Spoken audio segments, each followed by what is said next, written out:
आपण पाहत आहात केएस न्यूज मराठी। जय भीम।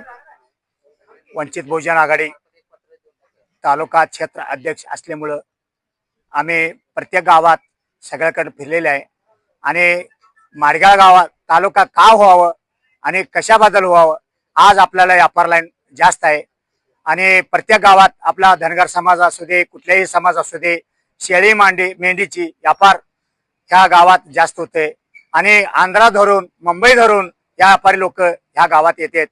त्यामुळे आपल्याला अडचणी येत नाही। प्रत्येक आपल्याला कुठं तर तालुका दिलं आपल्याला फायदा होणार नाही।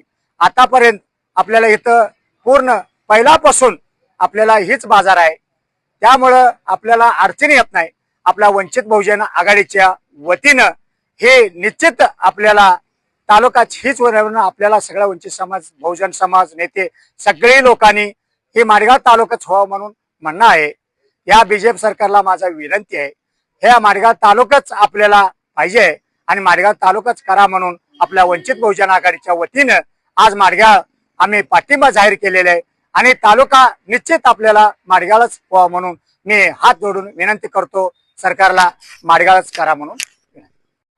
नमस्कार, मी कोळगिरी गाव सांगली जिल्हा हटकर समाज महासंघाचा उपाध्यक्ष रमेश डिस्कर। आज या ठिकाणी माडगाव तालुका झालाच पाहिजे बेमुदत चक्री उपोषणचा आज दुसरा दिवस आहे। खरोखरच हा असला स्पॉट आहे, असला मध्यभाग खाली आपल्या पूर्णपणे तळागाळातील जतला जायला म्हटलं तर एक 100 ते 80 ते 70 किलोमीटर असा अंतरावरती जत खूप लांब होते। त्यासाठी माडगाव हा असा एक सेंटर भाग आहे।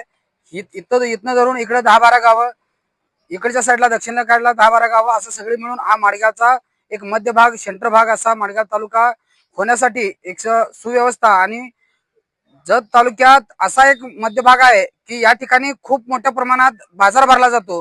अख्ख्या महाराष्ट्रात माडगावचा बाजार म्हणजे प्रसिद्ध आहे आणि त्यासाठी खरोखरच सर्वजण आणि सरकारला एक विनंती आहे की बाबा जेणेकरून माडगाव तालुका होण्यासाठी खूप जण प्रयत्न करत आहेत आणि आज दुसरा दिवस त्यांचा चक्री उपोषणचा बेमुदत चक्री उपोषणचा दुसरा दिवस आहे। माझ्याकडून व कोळगीर गावाकडून आमचा पूर्णपणे पाठिंबा माडगाव गावाला आहे।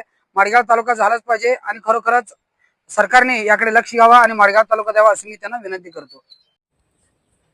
केएस न्यूज मराठी चॅनलला लाईक करा, शेअर करा आणि सबस्क्राईब करा।